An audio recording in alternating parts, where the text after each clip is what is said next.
Hello and welcome to Enola Frost Studio Workshop. Today I have a collage project that I'm going to be working on, and I think it's going to take me a while, but I decided I would just start taking footage while I was working so that if I wanted to create a video with it, I could.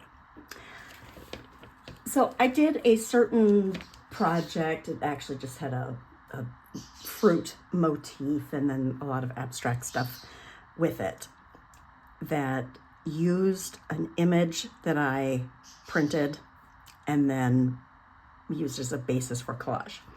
And someone that I know had asked if I did landscapes. I'm like, no, I don't do landscapes. I do abstract stuff. But it made me think, could I do a landscape? And so I went online and I just hunted around for some different landscape photographs. This is the one that I chose, and then I started altering it. So one thing I did was I took the image and I divided it into quarters so that I could blow up the image to be canvas size. Now, I do not have a filming setup to show you the whole thing at once, but fortunately, you can see a color manipulated version of this right here. So why did I manipulate the colors? Because I am collaging and it is not meant to be hyper realistic.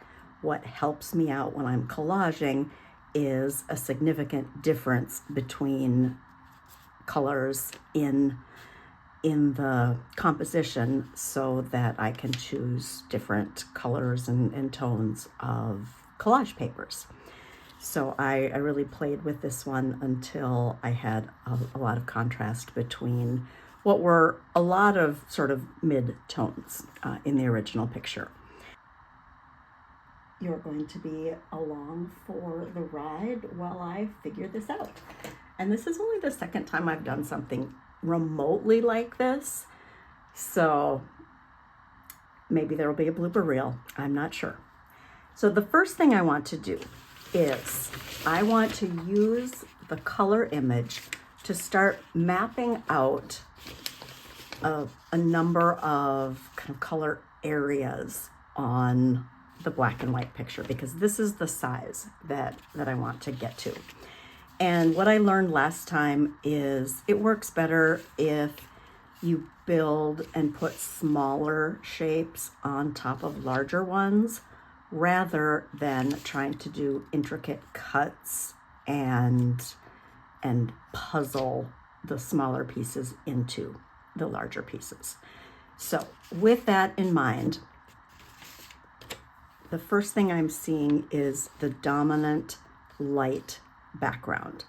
So I'm going to start with collaging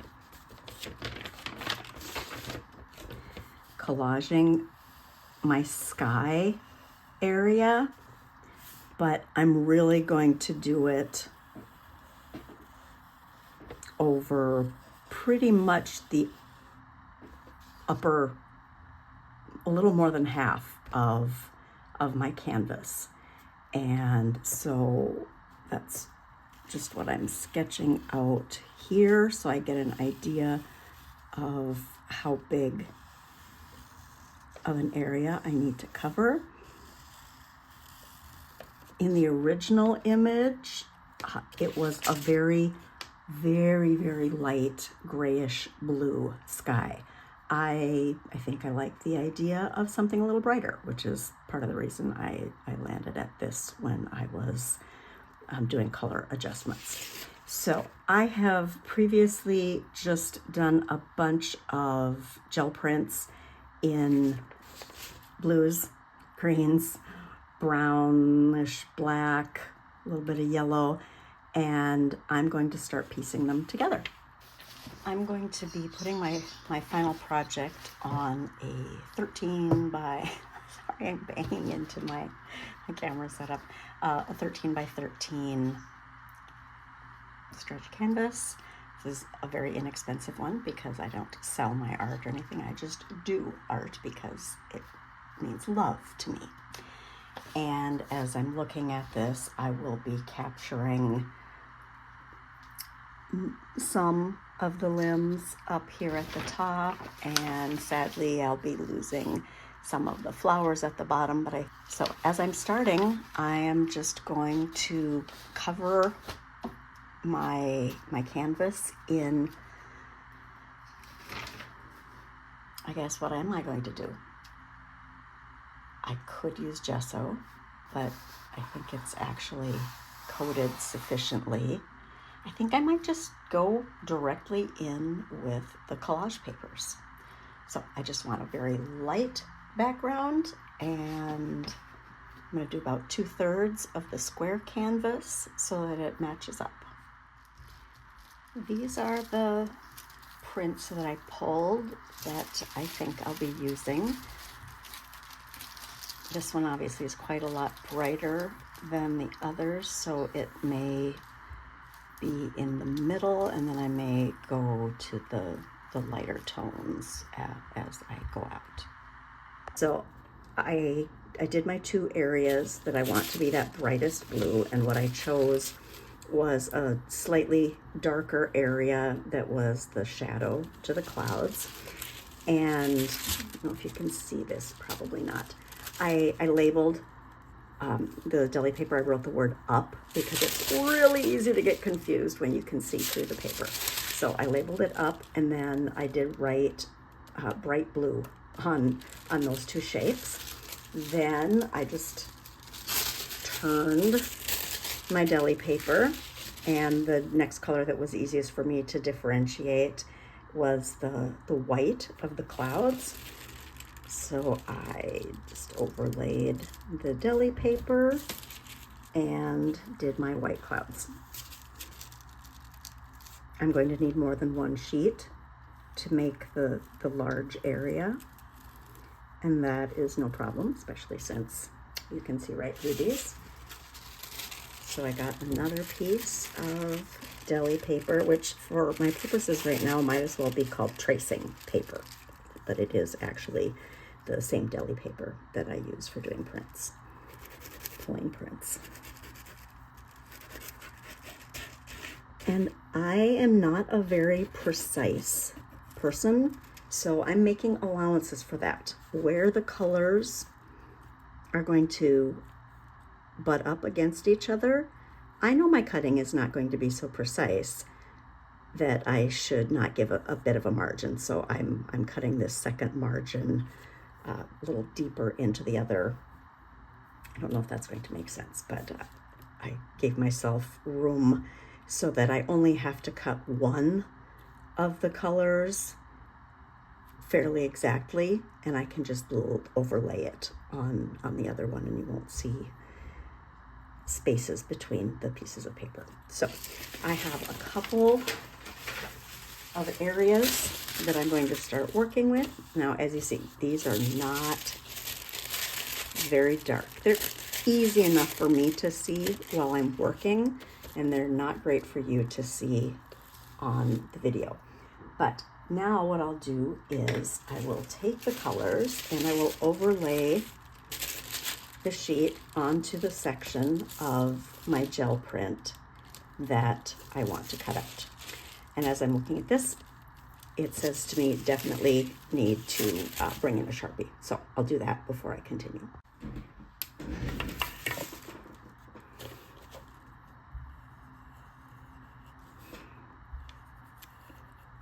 This reminds me of a meme, and I can't even remember how exactly it went, but the gist of it was in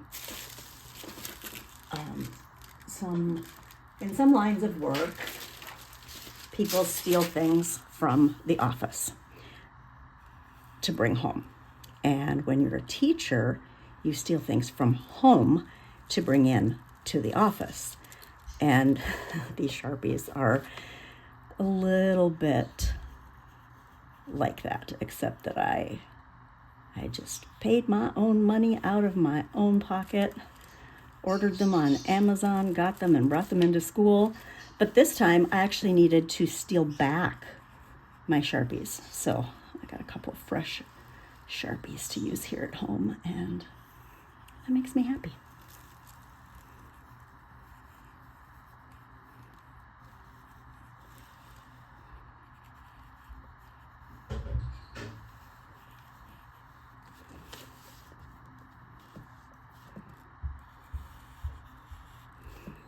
So this is my white section,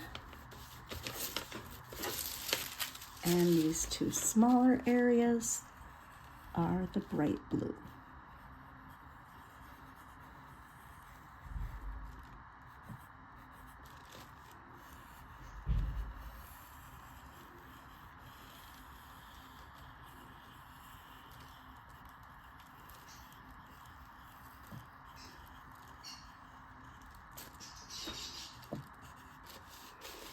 That's going to be quite a lot easier to work with on top of the gel prints.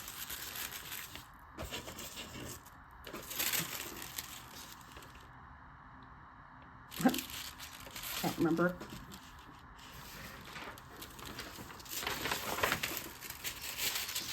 Which way this went.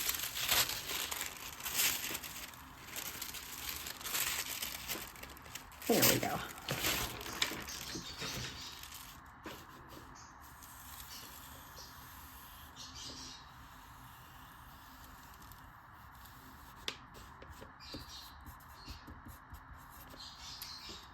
All right, I'm going to fussy cut these out, and because I don't want anyone to hear me swearing on the internet, I will be back when I'm done.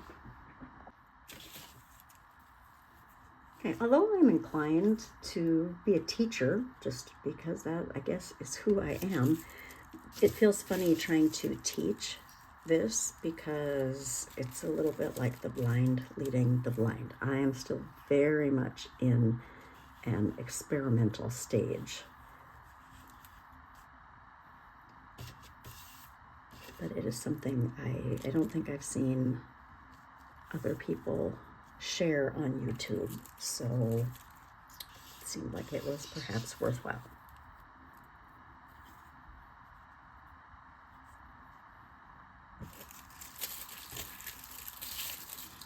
Okay, and then I had the larger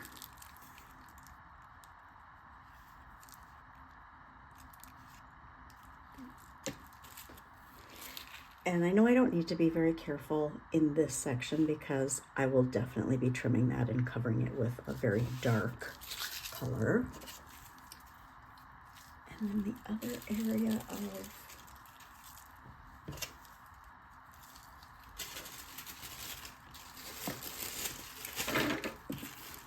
I panicked for a moment. I thought I had tossed this. Okay, I'll need to trim that off. But that will be how the pieces will go together, helping to form my background. Now, when I see this, I'm seeing a very, I have some little white pieces that go here too. They're underneath. I'll get those in a moment. I have a slightly darker tone here. It's very, very minimal, but I can definitely see that this is lighter and this is darker. So I'm going to use this paper. Will go in this section, and then a slightly more blue section I'll put beneath this. So those are the next areas that I'm going to mark out on my grayscale copy, and then make patterns and trim out the gel prints. I will come back when I have those gel prints trimmed out. So I've positioned the lighter blue gray here, and I'm using, it's got a tiny bit more green in it, but it's just a little bit lighter than that.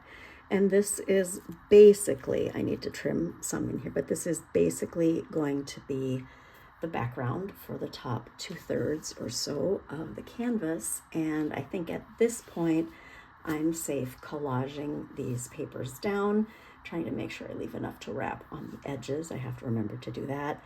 And then afterwards, I will continue on with the portion of the tree branches, so you can't see them from there, the portion of the tree branches. And then once the tree branches are down, then I will add the leaves on top of that.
I have collaged down the pieces that I cut and then a bunch of extra pieces to fix the places where there were gaps because I wasn't nearly careful enough, as is my habit.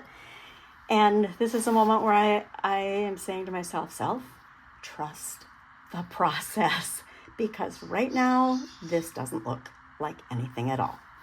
So this is where we are. This is where we started. We'll see where we go. Well, it's time for another little process check-in. Once I feel like a little Ken Burns action or something for you so you can see sort of what's going on. I will give you a full shot. I do have to change my setup quite a lot to do that though. So once I got the sky down, it was so ugly. It was so ugly that I really needed to be able to see the tree. That I think helped give me a lot of perspective. And then as I was looking at it, I thought, you know, I should really have a background down to add all of the other greens on top of it. So I just took one gel print and cut it until it fit in that section. There was some little patchwork action that was going on. And then just because it's easier to work in a smaller size, then I cut my grayscale print down. And this is the part where I really wanted to be careful to build on top of larger pieces. So there are a lot of sections of color here, but this is one tree, which is much more obvious in the color print. So that's one tree. So I wanted the large outline of that one tree, and I transferred it to deli paper, and I chose this print for it. Then once I get the large outline, then I'm going to cut it down and I'm going to layer pieces on top of that for the darker sections. So there was another tree here that had a similar base color, and I will go back to that the same way. Actually, I think that, just kidding. I flipped it upside down. That's actually this one. So then I'll go in and I'll add the line here and put the darker piece on top. So that's where I'm going. I have just transferred a few of the shapes to deli paper and chose the prints, the gel prints that I want to use. And now I'm off to do some more fussy cutting. Right, I have all my little puzzle pieces cut out, and I'm ready to work on the landscape part. And then once I have finished that, then I will go to work on the leaves for the big tree that's creating the frame for the rest of the scene.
Now, truth be told, at this point, there are definitely things I am just eyeballing. And here's an example. This area is this, but I didn't cut anything out for that. So do you know what I'm doing? I am stacking this up right over the top because I think it's better to have the dark colors together than it would be to have the light intermediate area.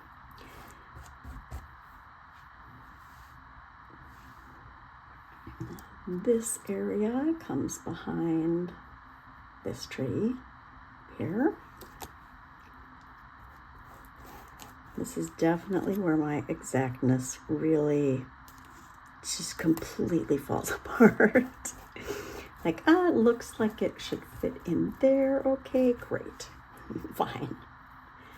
And then this section corresponds roughly with that. So I'm just going to continue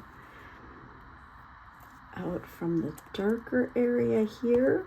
Now in the real picture, these two don't overlap, but look at, this is collage. It can all just work together. So now of the smaller trees, this one came in there, this one goes to the back a little, and it is casting a fairly long shadow, so I cut that out. I think that might be too long, but it's going to end up behind the other tree anyway, so it's okay if it's too long. And then this tree comes right in about there, and there's another long shadow here that I cut out. So now it's just a matter of gluing these down, and you'll notice I don't have the trunks of the trees, so I haven't forgotten them. I just need to go back in and add those, and I think they're easier to do once everything else is in place, so that's why I haven't done them yet.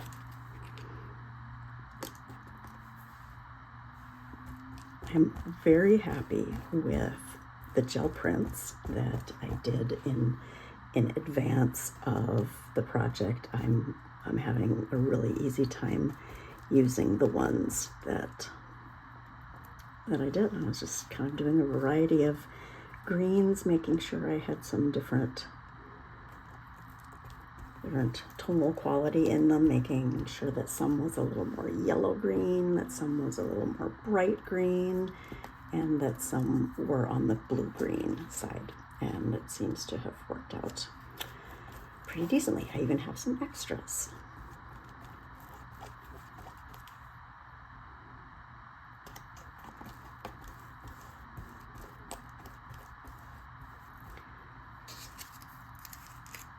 And then the last thing, there's a patch of dark here that, how far out does it go? Doesn't go up that far at all. So just a little bit of that is going to go here. And this would not be necessary at all. I wouldn't have to put this in. It's not lining up exactly like it did in the original picture, but I guess that's what makes it art and not a photocopy. All right, so there was my black and white, or my grayscale picture. Here was a very saturated color print that I made, and this is what it looks like in collage. Let me try something. And this is what it looks like as collage. These are some gel prints that I haven't seen other people do something specifically like this. Of course, I'm not subscribed to every gel printer on the internet, but I'm going to show you something that I think is kind of fun. Now, I need these prints to have lots of open spaces, and I even want my color to be fairly transparent. And this is for the leaves in the trees. So what I'm going to do is I'm going to mix some matte medium with yellow to start with, and this will give an already pretty transparent yellow. Will give it even more transparency, and then I'll be picking these up with deli paper, and that will go transparent when I collage it onto the canvas. So what I like to do is I mixed up my color on my little gel plate palette, and then I take out a small paintbrush. I'm going to deposit little dabs of my first color around. Wouldn't even need to be that many. And then I'm going to brayer. And you see how the brayer is leaving those cute little spots? That's exactly what I want.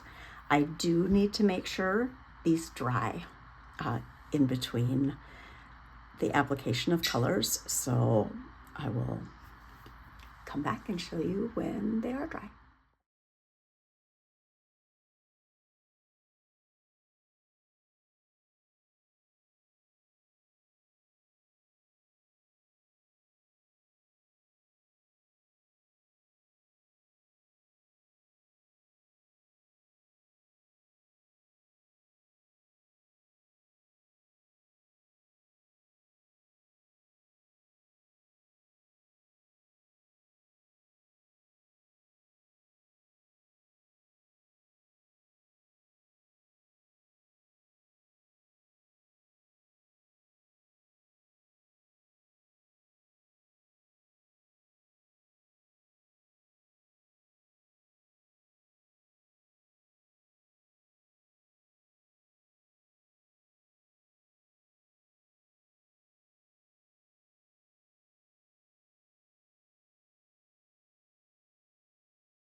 some matte medium. This is a recycled container. This is actually Nova Colors matte medium, which is a great value, especially when you compare it to the Liquitex and the Golden that you might be able to get at your local craft store, which I have nothing against. I'm just saying that if you're putting in an order, it comes in a great big container and it's very reasonably priced.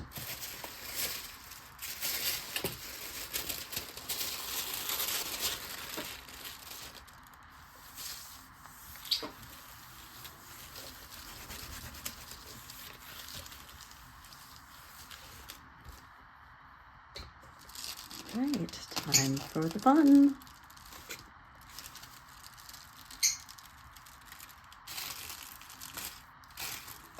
Looks like I could have waited a little bit longer for it to dry.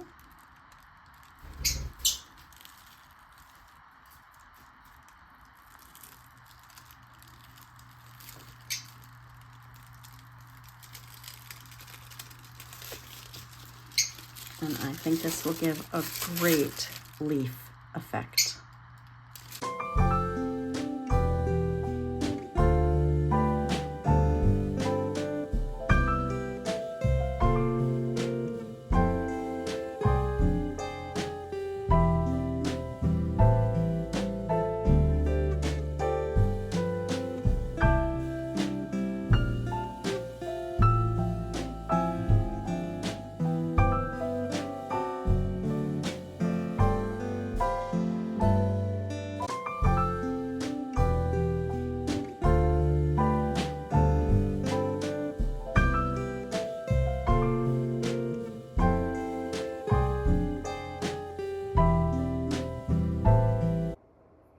And I present to you my very nearly finished collage of a landscape. I love how it turned out. I'm quite pleased with it. A couple of areas that I want to touch up. I want to maybe do a little wash over the sky area to bring some white to it, because my area that was supposed to be white turned out to be quite gray. And I'm going to go in and make a couple of the lines in the leaf area a little more organic. But I am completely happy with how things turned out, and I hope my friend enjoys it when I gift it to her.